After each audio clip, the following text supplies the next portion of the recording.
اب آپ دیکھیے کہ جن کے پاس اسلام کی دولت نہیں، جن کے پاس ایمان نہیں، جن کو آخرت کا نہیں پتا، ان کے لیے دنیا کے مسائل بہت بڑے مسائل ہیں. اگر وہ یہ آیت پڑھ لیں نا اور اس پر ایمان لے آئیں کہ علیہا ملائکۃ غلاظ شداد لا یعصون اللہ ما امرہم ویفعلون ما یؤمرون، تو وہ سخت فرشتے ہیں جو کسی پہ بھی ترس نہیں کھائیں گے. اگر اللہ کے نافرمان مجرم کی حیثیت سے پیش ہوئے وہاں، کوئی بھی نہیں چھڑا سکتا. لیکن اس انجام تک پہنچنے سے ہم اپنے بچوں کو کیسے بچائیں؟ اس کے لیے سخت محنت کرنی پڑے گی. اور اس محنت میں کیا ہے کہ اپنے بچوں کو قرآن کی تعلیم دینی ہوگی. لیکن اگین بچوں کو قرآن کی تعلیم کہاں سے دیں گے جب خود ہی نہیں قرآن آتا، خود ہی نہیں سمجھا اس کو، خود ہی نہیں پڑھا اس کو. اور وجہ کیا ہے؟ بہت مصروف ہے، بچے ہیں چھوٹے چھوٹے، ٹائم نہیں ملتا. یا کیا عذر ہے؟ وہ ہماری میموری جو ہے نا، وہ ہمیں کچھ یاد رہتا نہیں اور ٹرائی بھی نہیں کریں گے. پھر کیا کہیں کوئی ٹیچر نہیں، اسکول بہت دور ہے، 100 بہانے.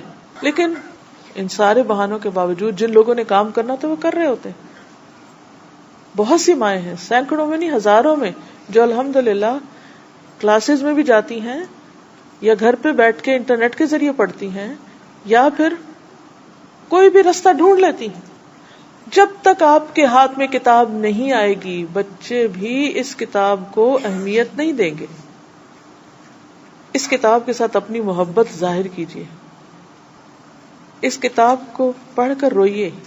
جب بچے دیکھیں گے نا آپ کے آنسو کہ ماں کتاب میں سے کچھ پڑھ کے رو رہی ہیں، تو وہ کہیں گے کہ یہ کون سی چیز ہے کہ جس کو پڑھ کے رو سکتا ہے انسان. جب ہم دنیا کی چیزوں پہ روتے ہیں، ہم سب اپنے بچوں کے سامنے روتے ہیں کیونکہ ہم عورتیں ایموشنل ہوتے ہیں، ہم روتے ہیں. لیکن ہم سب سوچیں کہ وہ کون کون سی باتیں ہیں جن پر ہم اپنے بچوں کے سامنے روئے ہیں. جب وہ ہماری بات نہیں مانتے، بعض اوقات تو وہ انہیں کے آگے رونے لگتے ہیں، تم ہماری بات نہیں مانتے.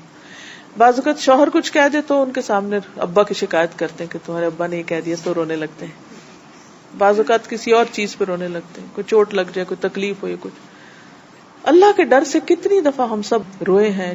ٹھیک ہے وہ اکیلے میں رونا چاہیے، لیکن کبھی بچوں کے سامنے بھی رو لیں تو انہیں بھی پتا چلے کہ یہ بھی رونے کی چیز ہے، اور اس رونے میں کتنا لطف ہے، اور اس رونے میں کیا رحمتیں ہیں.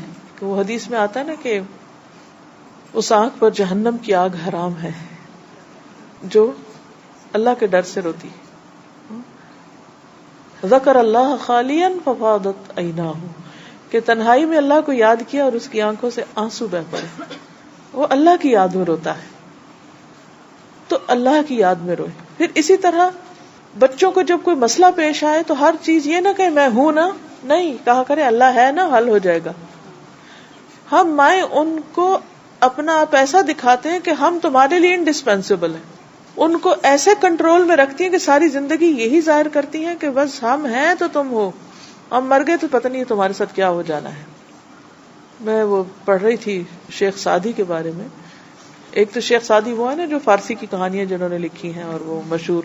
ایک اور بھی شیخ سعدی ہیں، وہ شیخ ابن عثیمین کے استاد ہیں جن کی تفسیر ہے تفسیر سعدی. آپ میں سے کسی نے پڑھی ہے؟ اچھا ختم نہیں ہوئی لیکن معلوم ہے الحمدللہ. آپ اس کا مقدمہ پڑھیے گا، شروع کا حصہ. اس میں ان کے حالات جو لکھے ہوئے کہ وہ کون تھے. 4 سال کے تھے ماں فوت ہو گئی، 7 سال کے تھے باپ بھی فوت ہو گئے. اب آپ امیجن کریں ایک بچہ جس کی ماں بھی فوت ہو جائے، باپ بھی فوت ہو جائے، تو ہم کہیں گے بس یہ تو بگڑے گئی اور یہ تو محروم بچہ ہے، اس کی تربیت کون کرے گا. ہم سمجھتے ہیں ہم ٹھیکیدار ہیں تربیت کے. یاد رکھیے تربیت صرف اللہ کرتا ہے. ہم تو کوشش کرتے ہیں نا، اس نے ہمیں ذریعہ بنایا ہے. تربیت اللہ سبحانہ تعالیٰ کرتے ہیں. حضرت مریم کی تربیت کس نے کی تھی؟ قرآن مجید کیا کہتا ہے؟ انبتها نباتا حسنا، اللہ نے اس کو بہت عمدہ طریقے سے پروان چڑھایا. تو کہتے یا اللہ تو نے ان کو پروان چڑھایا تو ہمارے بچوں کو بھی عمدہ طریقے سے پروان چڑھا دے. ہم تو صرف کوشش کر رہے ہیں نا، ہمیں آتی بھی نہیں ہے کہ ہم پتہ نہیں ٹھیک بھی کرتے ہیں کہ نہیں کرتے، لیکن تو سب جانتا ہے نا. تو اپنی خاص رحمت سے ان کی اچھی تربیت کر دے. تو جب اللہ سبحانہ و تعالی ہمارے بچوں کو ہدایت دیں گے تو پھر انہیں کوئی گمراہ کرنے والا بھی نہیں. من یہدہ اللہ فلا مضل لہ ومن یضللہ فلا ہادی لہ. اور اگر اس نے بھٹکا دیا تو کوئی ہدایت نہیں دے سکتا. تو اس واقعے سے یعنی 7 سال کی عمر میں وہ یتیم مسکین ہیں تو اللہ تعالیٰ نے ان کو اپنے رستے پہ رکھا. اور پھر ہوتا ہے نا کہ جب زندگی میں کوئی محرومی ہوتی ہے تو 2 طریقے ہوتے ہیں. کچھ لوگ اس محرومی پہ روتے رہتے ہیں, دن رات روتے ہیں, کرب میں مبتلا ہوتے ہیں, خود بھی اذیت میں, آس پاس والوں کی بھی زندگی حرام کر دیتے ہیں. اور کچھ لوگ اس کو پازیٹو طرف لے جاتے ہیں, یعنی کہ مثبت رستے پہ لے جاتے ہیں. اور وہ کیا ہوتا ہے کہ جب وہ دیکھتے ہیں کہ دنیا ہم سے منہ پھیر گئی ہے تو وہ اور اللہ کی طرف متوجہ ہو جاتے ہیں اور یکسوئی کے ساتھ اللہ کی عبادت کرنے لگتے ہیں. تو جب نہ ماں تھی نہ باپ تھا تو انہوں نے علم کے ساتھ, کتابوں کے ساتھ ایسا شغف کیا, اتنی زیادہ ان کو دلچسپی ہو گئی کہ انہوں نے بے شمار کتابیں لکھی اور قرآن مجید کی تو اتنی خوبصورت تفسیر لکھی اور ایسے بڑے بڑے شاگرد پیدا کیے کہ بے شمار لوگوں کو فائدہ پہنچایا. حضرت مریم کے بھی والد فوت ہو چکے تھے جب ان کی والدہ نے اللہ تعالیٰ سے کہا کہ انی نذرت لک ما فی بطنی محررا فتقبل منی فتقبلها ربها بقبول حسن. لیکن شروع کہاں سے ہوا تھا کہ ماں نے کہا کہ یا رب تو قبول کر لے, میں اسے تیرے راستے میں لگاؤں گی. وانبتها نباتا حسنا وکفلها زکریا, رزق کا انتظام بھی اللہ نے کر دیا. کلما دخل علیہا زکریا المحراب وجد عندها رزقا قال یا مریم انى لك هذا قالت هو من عند اللہ. سب اللہ کی طرف سے, اللہ رزق دیتا ہے. بچوں کے رازق ہم نہیں ہیں, اللہ رازق ہے. ہم صرف کوشش کرتے ہیں, ہمارے حصے میں جو کام آیا تو ہم اپنی ڈیوٹی پوری کر رہے ہیں, باقی تو سب کچھ وہ کرنے والا ہے. تو اس لیے اگر آپ چاہتے ہیں کہ آپ کے بچے آپ کے فرما بردار ہوں, آپ فوت ہو جائیں تو آپ کے لیے صدقہ جاریہ بنے, مرنے کے بعد آپ کے لیے دعائیں کریں, تو اس کے لیے ہمیں اب اپنا حصہ ڈالنا ہوگا, اب تربیت کرنی ہوگی, اب کوشش کرنی ہوگی. اور پھر ان ساری کوششوں میں جو اہم ترین چیز ہے وہ ان کے لیے دعائیں. والد کی دعا اپنی اولاد کے حق میں بہت اچھی طرح قبول ہوتی ہے. تو کسی بھی وقت مایوس نہ ہو, کیونکہ یہ ایک بہت مشکل کام ہے, صبر آزما کام ہے, یعنی بچے کی تربیت. اس لیے بہت زیادہ صبر کی ضرورت ہے, بہت زیادہ صبر کی. اچھا صبر کس پہ کریں, کیوں صبر کریں, اور کیوں اتنا کچھ برداشت کریں جبکہ بچے بدتمیزی بھی کریں, بات نہ مانیں اور سمجھ کے ہی نہ دیں اور ستائیں, صرف یہ سوچ کر ہم اپنے غصے کو بھی پی جائیں. والکاظمین الغیظ والعافین عن الناس, تو آغاز تو اپنے گھر سے کرنا چاہیے نا. ہم باہر والوں کو تو کنٹرول بھی کر لیتے ہیں غصے کو اور معاف بھی کر دیتے ہیں, گھر والوں کو نہیں کرتے. ہم سمجھتے ہیں کہ ہمارا حق ہے کہ ہم ان کے ساتھ جو چاہیں کریں. تو اس صورت میں آپ دیکھیے کہ تربیت کے کئی طریقے ہوتے ہیں. ایک ہے اپنے عمل سے, اپنے جسچر سے, اشارے سے, چہرے کی پسندیدگی اور ناپسندیدگی سے, آنکھ کے اشارے سے, اپنے رویے سے, خوشی کا اظہار کر کے یا ناراضگی کا اظہار کر کے. ایک یہ طریقہ ہے. دوسرا ہے بول کر, صرف زبانی نصیحتیں. اس کا بھی طریقہ آنا چاہیے کہ پیچھے سے باتیں نہ کریں, آمنے سامنے بیٹھ کر اس لیول پر جا کر ہمدردی اور خیرخواہی سے. یہ نہیں کہ ہم ایک مارے بھی اور اوپر سے زبان بھی استعمال کریں اور پھر اس کے ساتھ ناراض بھی ہو جائیں, اور یہ اس سے تربیت نہیں ہوتی. بات کریں دل سوزی کے ساتھ. پیغمبروں نے کس طرح اپنی قوموں کی خیرخواہی کی جبکہ انہوں نے ان کو سخت ستایا. تو اس میں بہت اس بات کا خیال رکھیں کہ آپ نے بچوں کے ستانے کے باوجود صبر کرنا ہے, ان کی سستی, ان کی نافرمانی, ان کی ہٹ دھرمی کے باوجود آپ نے ان کے ساتھ اچھا سلوک کرنا ہے. ہاں سختی بھی کرنی کسی وقت, لیکن کبھی کبھی, کیونکہ روز کی سختی فائدہ مند نہیں ہوتی, کبھی کبھار کی فائدہ دیتی ہے لیکن روز کی نہیں. پھر آپ دیکھیے کہ کچھ اصول بنائیں, کچھ اپنے ویلیوز رکھیں جو ان کو پہلے سے بتا دیں کہ یہ کریں گے یہ نہیں کریں گے. اگر بچے بڑے ہوں تو ایون لکھ کر کام کریں. جیسے اسکولوں میں جاتے ہیں نا بچے, جب نئی کلاس میں جاتے ہیں تو وہ کہتے ہیں کہ آئے ہم اپنے رولز بناتے ہیں, کیا کریں گے کلاس میں, ہم ایسے نہیں بولیں گے, ہم اپنا کام مکمل کریں گے, وٹ ایور. ٹیچر اسٹوڈینٹ سے پوچھ کر کلاس روم پرنسپل جو بناتے ہیں پھر ان کو بورڈ پر یا کاغذ پر لکھ کے لگا دیتے. ایسے ہی اپنے بچوں کے ساتھ آپ کہیے کہ ہم یہ کریں گے اور یہ نہیں کریں گے, لکھ کر دیجیے ان کو. بعض اوقات انہیں کچھ چاہیے ہوتا ہے نا, تو اس وقت وہ بہت بات ماننے کو تیار ہوتے ہیں. اچھا آپ کیا کہتے ہیں, کوئی ڈیل کر لیں ہم سے, آپ کیا چاہتے ہیں کہ ہم کیا کریں تو آپ ہمیں یہ لے کر دیں گے یا یہ کریں گے. تو اس وقت آپ ان کو واضح طور پر لکھ کر بات کریں, زبانی نہیں, کیونکہ عام طور پر پھر ہو نہیں سکتا. اس میں پھر آپ دیکھیے کہ آپ خود رشتوں کا احترام کریں, اپنے والدین کا, سسرالی والدین کا, لوگوں کا. غیبت نہیں کریں ان کے سامنے, کسی کا مذاق نہیں اڑائیں, تاکہ وہ بھی آپ سے وہ چیزیں دیکھ دیکھ کے سیکھیں. پھر اسی طرح یہ ہے کہ صرف بولتے جانے سے تربیت نہیں ہوتی. میں نے بتایا تھا نا, پہلا سٹیپ کیا ہے, اپنے ایکشنز. دوسرا کیا ہے, زبان کے ساتھ کچھ چیزوں کا پھر لکھ بھی لیا جائے. صرف سناتے جانا اور کہتے جانا, اور ہم کہتے ہیں ہم تو کہہ کے تھک گئے اور وہ سنتے پھر بھی نہیں ہے, کیونکہ ہمارے کہنے کے انداز درست نہیں ہوتے. بعض اوقات ہم سمجھتے ہیں کہنا ہے صرف بولنا, اور بول دیا تو بس سمجھو کام ہو جائے. ایسا نہیں ہوتا. وہ روبوٹ مشینیں نہیں ہے کہ آپ نے انسٹرکشنز دے دی اور آپ نے فیڈ کر دی اور وہ اس کے مطابق چلتے رہیں گے. ایسا نہیں ہو سکتا. اس لیے آپ کے بولنے میں, بتانے میں, سمجھانے میں آپ کی آواز بھی کاؤنٹ کرے گی کہ اس کی ٹون کیا ہے, پچ کیا ہے, والیوم کیا ہے, اور لفظ کتنے ہیں, اور وہ سمجھ بھی ان کو آ رہے ہیں یا نہیں. کیونکہ بچے پڑھ رہے ہیں انگریزی اور فرینچ اسکولوں میں, اور ہم بولتے ہیں ان سے اردو بعض اوقات, اور ان کو لفظ سمجھ بھی نہیں آ رہا تو ہم کیا کر رہے ہیں. بعض اوقات آپ اتنی دیر ڈانٹتے اور وہ ایسے ہی دیکھتے رہتے ہیں, آپ کو بعد میں بتاتے ہیں اس کا مطلب کیا ہے. تو یہ کمیونیکیشن گیپ ہے نا ہمارے اور ان کے بیچ میں, تو اس کو کم ہونا چاہیے. پھر یہ کہ غلط وقت پہ بات نہ کریں. اچھا غلط وقت کیا ہے, جب بچے کھانا کھا رہے ہوں. اصل میں قابو وہ اس وقت آتے ہی اس وقت نظر ہے نا, باقی تو وہ اپنے کمرے میں جا کے بند ہو جاتے ہیں. لیکن اس وقت جب کھانا کھا رہے ہوں تو ہلکی پھلکی بات تو ٹھیک ہے, کرنی چاہیے, انڈائریکٹ بات کریں اس وقت, لیکن اس وقت ڈانٹ ڈپٹ کی بات نہ شروع کریں, اور تان و تشنیع نہ کریں, اور پھر ایسی بات نہ کریں کہ وہ رونا شروع کر دیں اور کھانا چھوڑ کے اٹھ جائیں.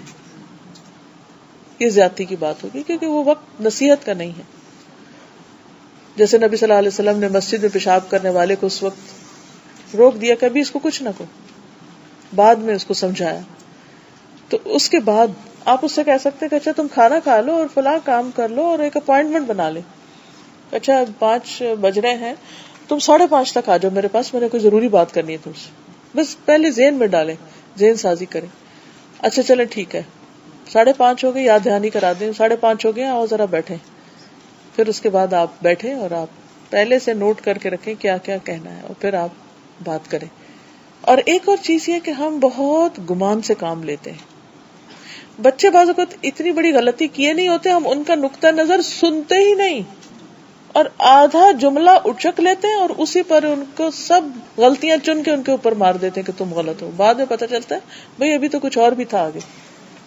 جیسے لا الہ الا اللہ ہے نا, تو اگر کوئی صرف لا الہ پڑھے تو اس کا کیا مطلب ہے, کوئی الہ ہے ہی نہیں, یہ تو ایتھیزم ہے. تو الا اللہ کہنا ضروری ہے نا.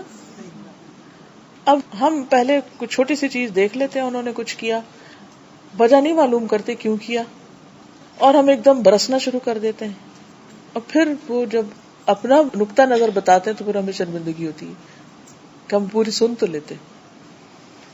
تو کمیونیکیشن کے اصولوں میں سے ہے کہ بات پوری سنی جائے, اور صرف ایک طرف کی سن کے فیصلہ نہ کیا جائے. مثلاً بعض اوقات بچے آپس میں لڑتے ہیں, ایک پہلے شکایت لے کے پہنچ جاتا ہے, آپ نے دوسرے سے پوچھا ہی نہیں ہوتا, اور صرف ایک کے کہنے پہ آپ یا تو ڈانٹ کی بوچھاڑ شروع کر دیتے ہیں یا ہاتھ بھی اٹھا لیتے ہیں. یہ نہ کریں کبھی. تو اس میں دوسرے کو بھی بلا لیں, اچھا بتاؤ کیا ہوا تھا, دونوں کا نقطہ نظر سنیں, پھر آپ فیصلہ کریں, تو انشاءاللہ اس میں بہتر فیصلہ ہوگا. پھر اسی طرح یہ ہے کہ جب وہ گھر میں داخل ہی ہوں تو ایک دم تقریر نہ شروع کر دیں. گھر میں آئے ہیں, آئیں, بستہ رکھیں, پانی پیئیں, کپڑے بدلیں, کھانا کھائیں, اور آپ بھی ذرا نارمل ہو جائیں اور وہ بھی ہو جائیں. اور پھر بعض اوقات ہوتا ہے نا, اسکول میں بچے آتے ہیں اور آپ آتے پوچھتے ہیں آگے رزلٹ تمہارا کتنے نمبر لیے ٹیسٹ میں, ہاں پہلا سوال یہی ہوتا ہے. بھائی صبر کرنا سیکھیں. یہ اسلامک پیرنٹنگ کا ایک بہت اہم حصہ ہے, جسے پیغمبر اپنے قوم کے لیے باپ سے بھی بڑھ کے شفیق ہوتے ہیں نا.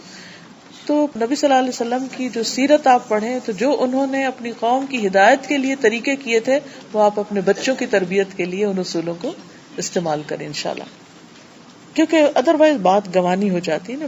پھر اس کے بعد یہ ہے کہ بعض اوقات بچے بات کر رہے ہوتے ہیں اور ابھی وہ بچے ہوتے ہیں نا، وہ ایک بات کو 2-3 دفعہ ریپیٹ بھی کر لیتے ہیں، یا یہ ہے کہ وہ اٹکنے لگتے ہیں یا وہ لمبی کر دیتے ہیں بات، تو آپ بیزار ہو جاتے ہیں اور آپ کاٹ دیتے ہیں بات بیچ میں اور مداخلت انٹرپٹ کر دیتے ہیں. اچھا ٹھیک ہے، ویل اب بتاؤ یہ کیا ہے، ایسا کیوں؟ وہ اس کے اندر گھٹ گئی بات. وہ آپ نے دیکھا ہوگا کئی بچے ہکلاتے ہیں بات کرتے ہوئے، کئی بچے پوری بات بتاتے ہی نہیں، ڈرتے ہیں بات کرتے ہوئے.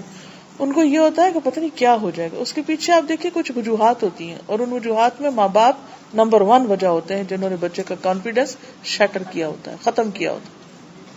تو اس سے بچیں.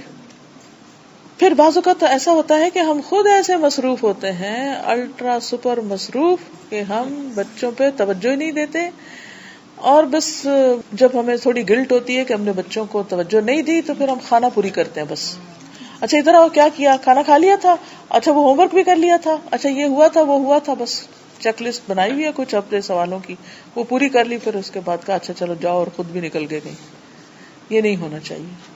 بچوں کو کچھ نہ کچھ کوالٹی ٹائم ضرور دیں، چاہے کتنے بھی آپ مصروف ہوں.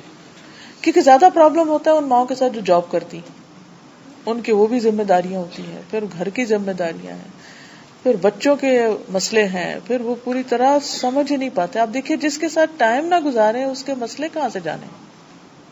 بہت ساری چیزیں انسان صرف کسی کے ساتھ جب زیادہ وقت گزارتا ہے قریب، تب سمجھ آتا ہے اس بندے کا معاملہ، اس کے بغیر نہیں آتا. تو اب زندگی کی دوڑ اتنی زیادہ ہو گئی ہے اور ہم مائیں اتنی زیادہ اور چیزوں میں پڑ گئی ہیں کہ بچوں کے لیے وقت نہیں ہے. سر سے اتارنے، گلے سے اتارنے والا کام نہیں کریں، کیونکہ وہ آپ کے لیے صدقہ جاری ہے. صبر کیوں کریں کہ یہ بچے بڑے ہوں گے تو ہمارے لیے اچھے آثار بنیں گے، ہمارے لیے دعائیں کریں گے، تو دین کا کام کریں گے، بہترین امت ہوں گے. تو یہ سب کچھ ہمارا ایک کنٹریبیوشن ہے انسانیت میں، ایک بہت بڑا کام ہے.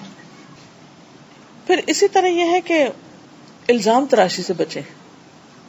یعنی بعض اوقات ہم بچے کو صرف ایکیوز کرتے رہتے ہیں، تم پڑھتے نہیں ہو، تم سوتے رہتے ہو، تم اٹھتے نہیں ہو، تم یہ نہیں کرتے، تم کھیلتے نہیں، تم کھاتے نہیں، تم یہ نہیں، تم یہ نہیں، تم یہ نہیں. یہ جو ایکوزیشنز ہوتے ہیں یہ بچے کا دل چھوٹا کر دیتے اور اس کے اندر احساس کمتری پیدا کر دیتے ہیں کہ میں زندگی میں کچھ نہیں کر سکتا. اور بعض اوقات وہ اچھے بھلے کرتے کرتے پیچھے ہٹ جاتے ہیں.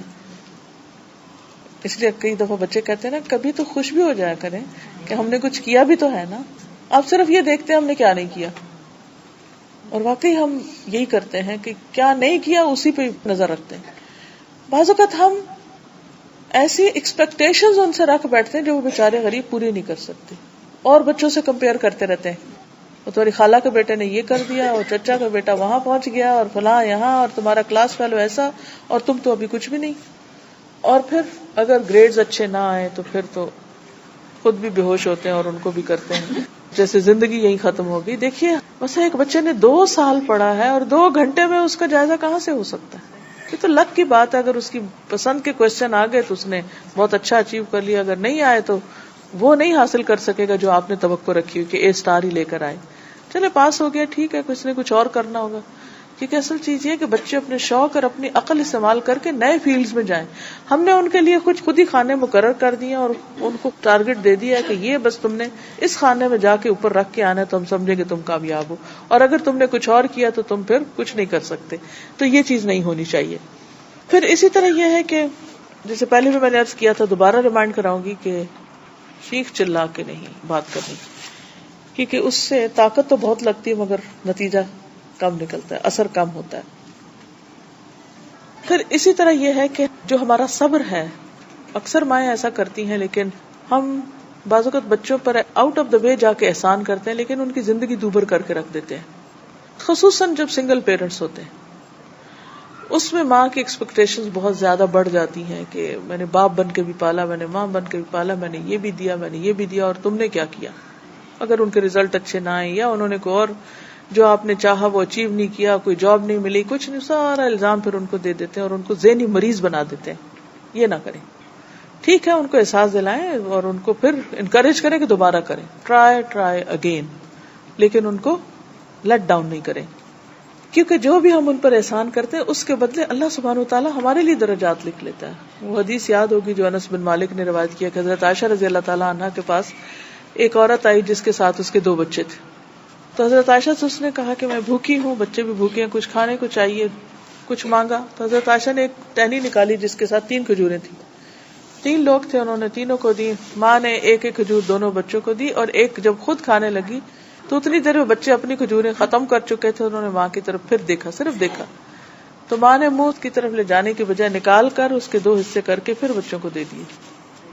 یہ بات جو تھی حضرت عائشہ کے دل کو لگ گئی۔ جب نبی صلی اللہ علیہ وسلم گھر تشریف لائے تو ان کو انہوں نے قصہ سنایا، تو آپ نے فرمایا تم اس بات پر حیران ہو رہی ہو، اس عورت نے اپنے بچوں پر جو رحم کیا ہے اس کی بدولت اللہ تعالیٰ اس پر رحم فرمائے گا۔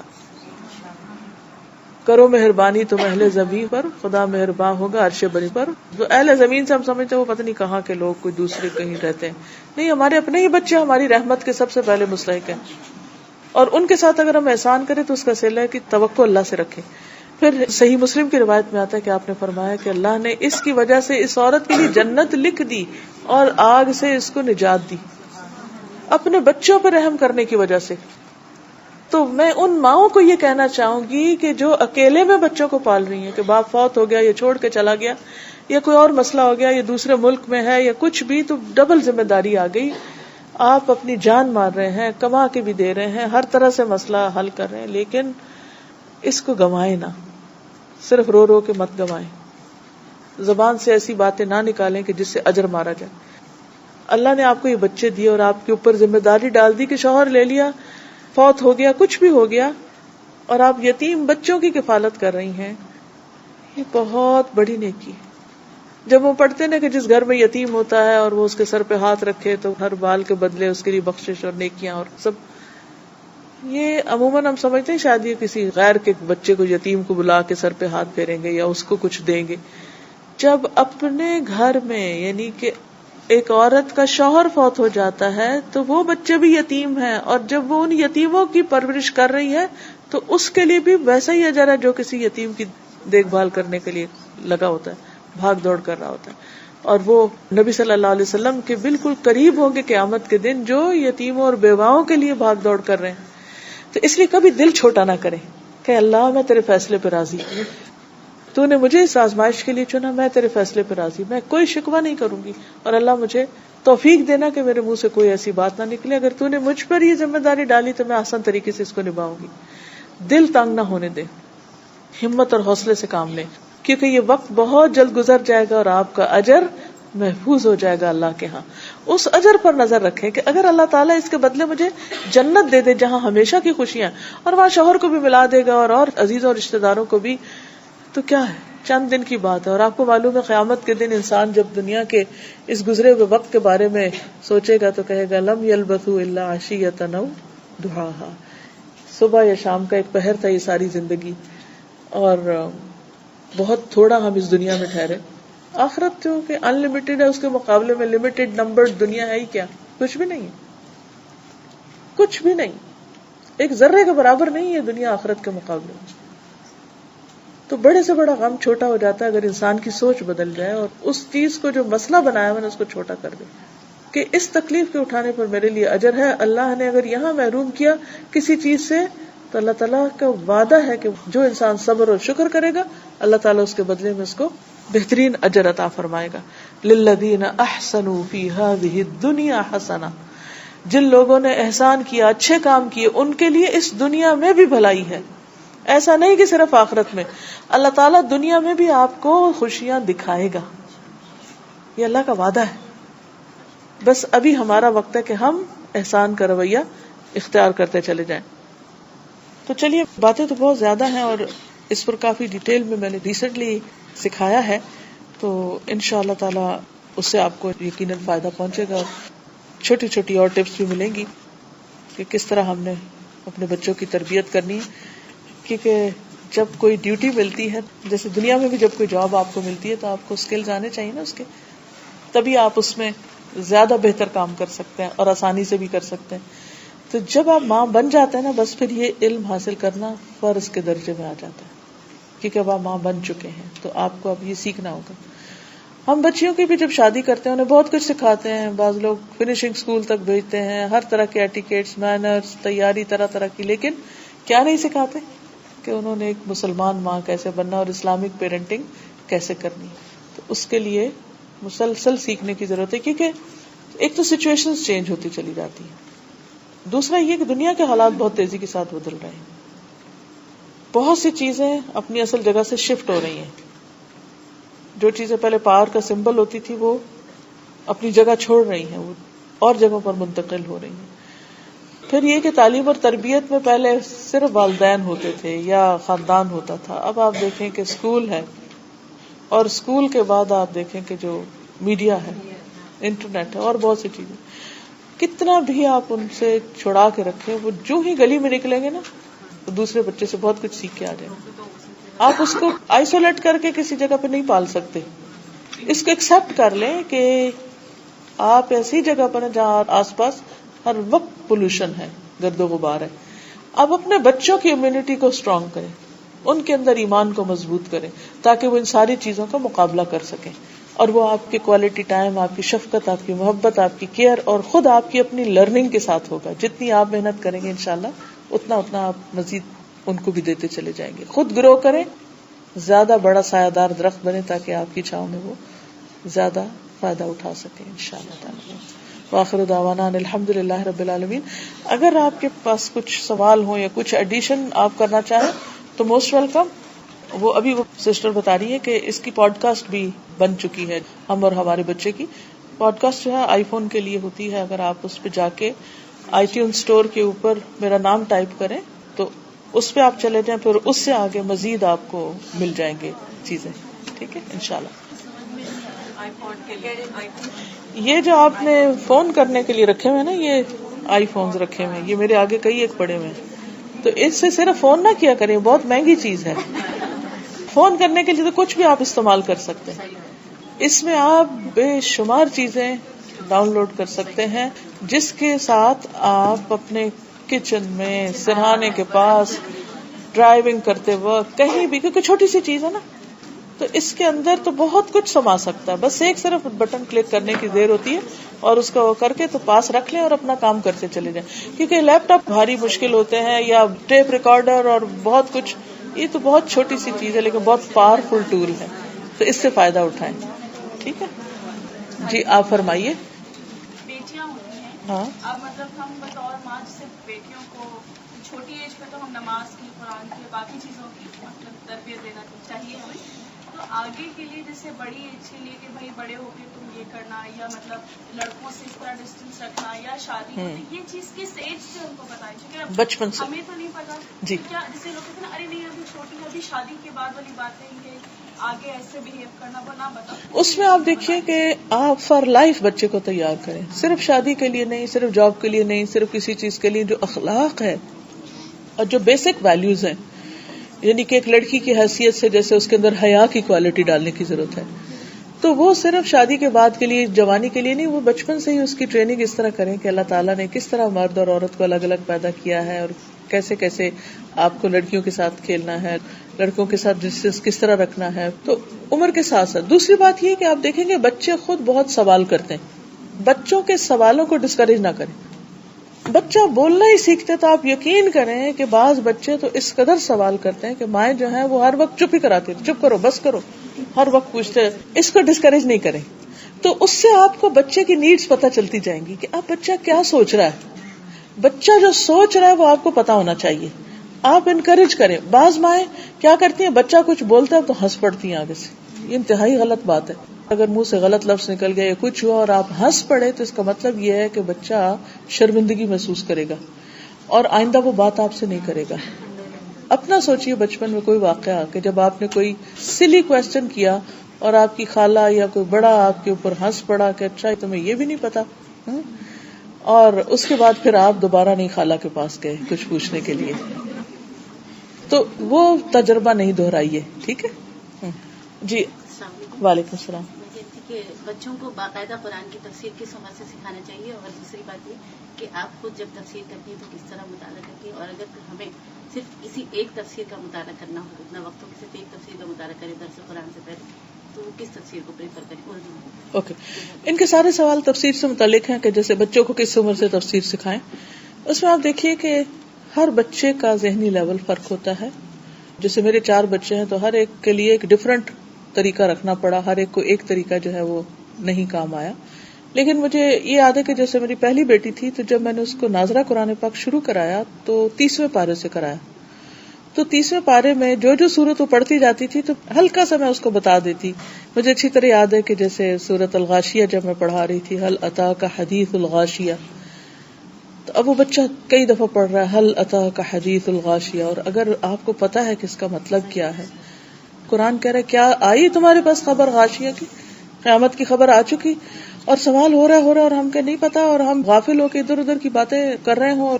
تو اس صورت میں یہ ہے کہ آپ بچے کو بتا دیں تھوڑا سا کہ غاشیہ کیا ہوتا ہے. اور یعنی کہ اگر آپ نے ابھی تک قرآن نہیں پڑھا نا تو آپ خود بھی بچوں کے ساتھ ساتھ بھی آپ دوبارہ پڑھ سکتے ہیں، پڑھ بھی لیا تو دوبارہ اس کی دہرائی کر سکتے ہیں. تو ہلکا سا اس کو بتا دیں. اب دیکھیے کہ کتنا لیتا ہے، لمبی تقریر نہیں، تھوڑا سا مختصراً کتنا لے گا، کہاں تک سمجھے گا، اور اس کو تھکنے نہ دیں اس میں کہ وہ کہے کہ اچھا اب آپ یہ بتائیں گی مجھے اور آپ روز ہی بتانے لگتی ہیں. اور اس میں بھی انتظار کیجیے کہ کون سا وقت زیادہ بہتر ہے. کوئی لگی بندی روٹین پالیسی نہیں، اچھا اب یہ پڑھ لیا، اب یہ مشینی انداز میں نہیں یا کسی کلاس روم کے انداز میں نہیں. اور پھر آپ کو پتا ہوگا نا پیچھے کون سی چیز بتائی جا چکی ہے، اب دوسری پہ فوکس کرنا. مثلا ایک صورت میں آپ نے جہنم پہ فوکس کیا تو دوسری میں آپ جنت کے اوپر مزید بات کریں. پھر اسی طرح ان کا سوال یہ تھا کہ کون سی تفسیر پڑھنی چاہیے اور اس کے بعد آپ کو درس دینا چاہیے. اب دیکھیے کہ پھر اگین یہ ہے کہ آپ کا اپنا لیول کیا ہے کہ آپ اردو پڑھ سکتی ہیں، انگریزی پڑھ سکتی ہیں، عربی پڑھ سکتی ہیں. اگر آپ بیسک لیول پر پڑھنا چاہتی ہیں تو احسن البیان جو ہے حافظ صلاح الدین یوسف کا، وہ بہت ہی اچھا ہے. بیسک میننگ بڑی اچھی طرح آپ کو واضح کر دیتے ہیں. احسن البیان حافظ صلاح الدین یوسف. اور اس کے علاوہ یہ ہے کہ باقی پھر اب تفسیر سعدی کا بھی اردو میں ترجمہ ہو چکا ہے، اور بھی تفاسیر ہیں. اور اگر آپ کو عربی زبان پر اتنا گرپ ہے کہ آپ اس سے استفادہ کریں تو شیخ ابن عثیمین کی تفسیر آئی ہے، ابھی کئی والیوم میں ہے، پوری تو نہیں قرآن مجید کی لیکن بہت ہی بہترین تفسیر ہے.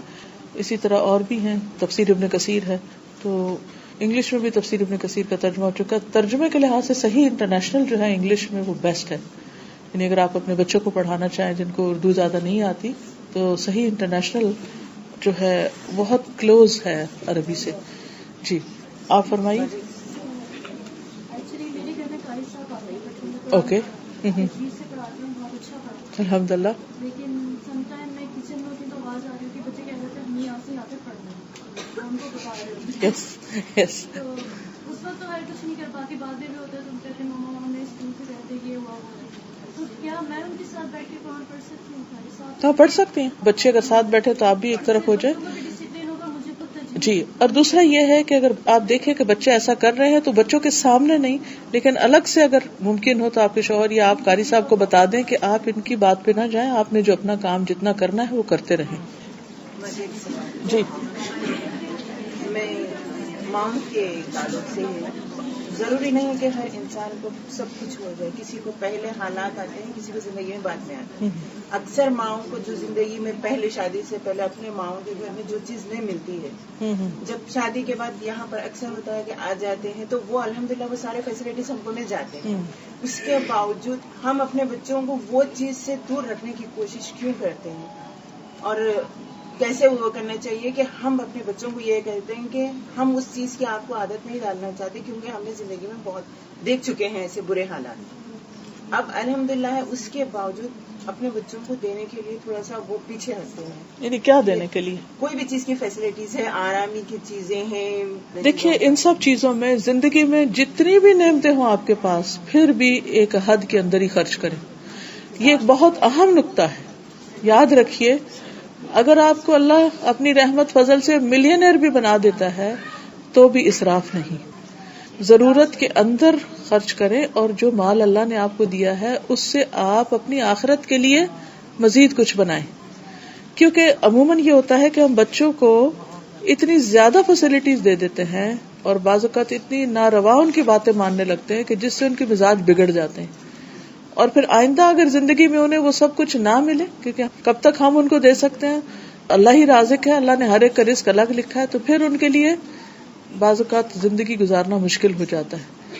تو اس میں صرف یہ نہ دیکھیں کہ کتنے کی چیز، بلکہ یہ دیکھیں کہ کتنی ضرورت کی چیز، اور پھر اس میں ریاکاری اور دکھاوا اور دوسرے بچوں کے اوپر یا دوسروں کے اوپر تکبر کی کیفیت نہ ہو کہ ہم ان سے بہتر ہیں کیونکہ ہمارے پاس مال زیادہ ہے.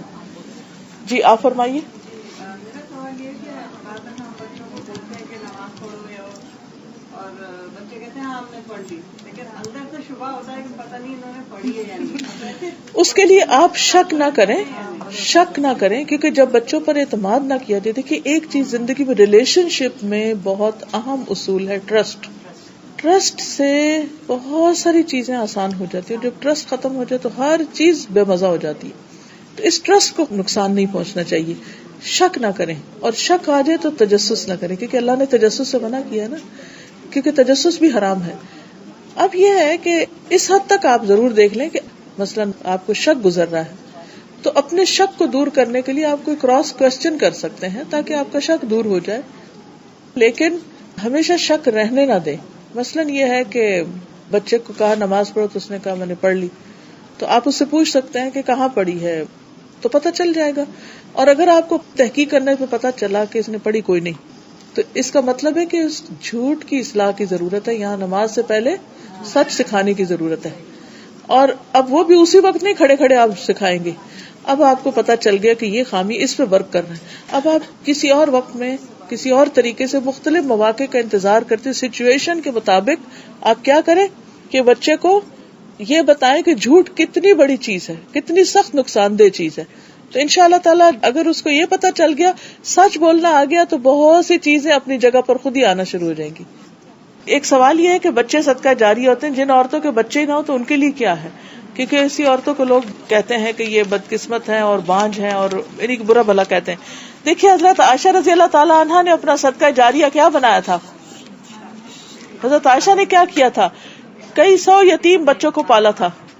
آپ یتیموں کو، ایسے لوگوں کو مدد کریں اور ان کے اوپر کام کر کے اپنا صدقہ جاریہ کمائیں. ضروری نہیں ہوتا کہ ہمارے اپنے ہی بچے ہمارے لیے صدقہ جاریہ ہوں، شاگرد بھی بہترین صدقہ جاریہ ہوتے ہیں. جی تو بھی کوئی بات نہیں، ان کو آپ ویسے باقی زندگی کی جو چیزیں اشاروں سے سکھا رہے ہیں جس حد تک ہو سکے یہ بھی سکھائیے. ہمارے رشتے دار ہیں تو اسٹے اوورز کے لیے پرمیشن پوچھتے ہیں اوور نائٹ رہنے کے لیے، تو ہم لوگ یوزلی اس کو کٹ ڈاؤن کریں. نہ لڑکوں کو اجازت دیں نہ لڑکیوں کو. میں پرسنلی اس کے بہت خلاف ہوں، کیونکہ بہت خرابیاں جو ہے رات کے وقت ہوتی ہیں. اور اس میں دیکھیں قرآن مجید میں جو قل اعوذ برب الفلق من شر ما خلق، اس میں آتا ہے نا من شر غاسق اذا وقب، رات کے شر سے جب کہ اس کی تاریکی چھا جائے. تو اس تاریکی میں بہت کچھ خرابیاں ہوتی ہیں. نہ لڑکوں کو نہ لڑکیوں کو، نہ اپنے یہاں رہنے کے لیے نہ کسی کے ہاں، اس کو ڈسکریج کریں. ونس ان اے وائل اگر کوئی ایسی جگہ ہے خود بھی ساتھ چلے اور ان کو بھی آپ چلائیں، خود بھی لے جائیں اور ان کے ساتھ بھی رکھیں. ٹھیک ہے، اوکے. سبحانک اللہم و بحمدک، نشہد ان لا الہ الا انت، نستغفرک و نتوب الیک. السلام علیکم و رحمۃ اللہ وبرکاتہ.